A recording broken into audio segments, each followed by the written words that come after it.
আজকে আমাদের যে সাংবাদিক সম্মেলন আপনাদেরকে আহ্বান করেছি, তার মুখ্য উদ্দেশ্য হচ্ছে, আমরা তো সবাই জানি, আপনারা জানেন যে দেশ স্বাধীন হওয়ার পর থেকে আমাদের বাঙালি জাতিসত্তাকে ধ্বংস করার জন্য বিভিন্ন আইন গোটা দেশ জুড়ে হচ্ছে। ত্রিপুরাতে এডিসি হয়েছে, এখন কি বলবো, গ্রেটার ত্রিপুরার স্লোগান উঠছে, এনআরসি প্রয়োগের চেষ্টা চলছে, অসমের বুকে অসম চুক্তি হয়েছে, এনআরসি প্রয়োগের চেষ্টা চলছে। এইভাবে বিভিন্ন ধরনের আইনের মাধ্যমে আমাদের সাংবিধানিক অধিকারকে কেড়ে নেওয়ার চক্রান্ত চলছে।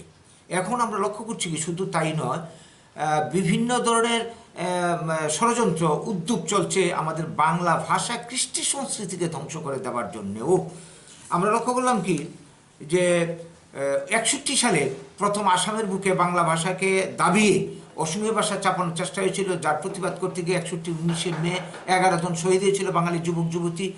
এইটা আবারও ফিরে আসে 86 সালে এই জুলাই মাসেই, সেখানে আবার অসমীয়া ভাষা চাপানোর চেষ্টা হয়েছিল, যার প্রতিবাদ করতে গিয়ে 2 জন যুবক যুবতী দিব্যেন্দু দাস এবং জগন্ময় দেব পুলিশের গুলিতে, অসম পুলিশের গুলিতে নিহত হয়েছিলেন। শুধু অসমই নয়, এই চক্রান্তটা গোটা দেশ জুড়ে চলছে। যেমন উত্তরপ্রদেশে আমরা লক্ষ্য করলাম কয়েকদিন আগে, সেখানে রবীন্দ্রনাথের কে পাঠ্যসূচির থেকে, তার রচনাকে পাঠ্যসূচির থেকে বাদ দিয়ে রামদেবকে স্থান করে দেওয়া হয়েছে। অদ্ভুত ব্যাপার, কোথায় রবীন্দ্রনাথ আর কোথায় রামদেব? আমরা লক্ষ্য করছি কি যে আসামের বুকে কি বলবো, মানে দিল্লি তথা সুপ্রিম কোর্ট তার যে রায়, 7টা ভাষায়, ইংরেজি, হিন্দি, তামিল, তেলুগু ইত্যাদি ভাষায় মানে প্রকাশ পায়, সেখানে বাংলা ভাষার কোনো স্থান নেই। অথচ বাংলা ভাষা ভারতের সংবিধান স্বীকৃত অন্যতম ভাষা। এইভাবে অল ইন্ডিয়া রেডিওতে বাংলা নেই, বাংলা তুলে দেওয়া হয়েছে।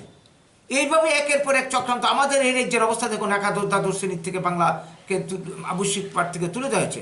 এখন এডিসি অঞ্চলে বাংলা ভাষা সাইনবোর্ড, স্থানের নাম, বাংলা মনীষীদের নাম মুছে দেওয়ার চেষ্টা চলছে।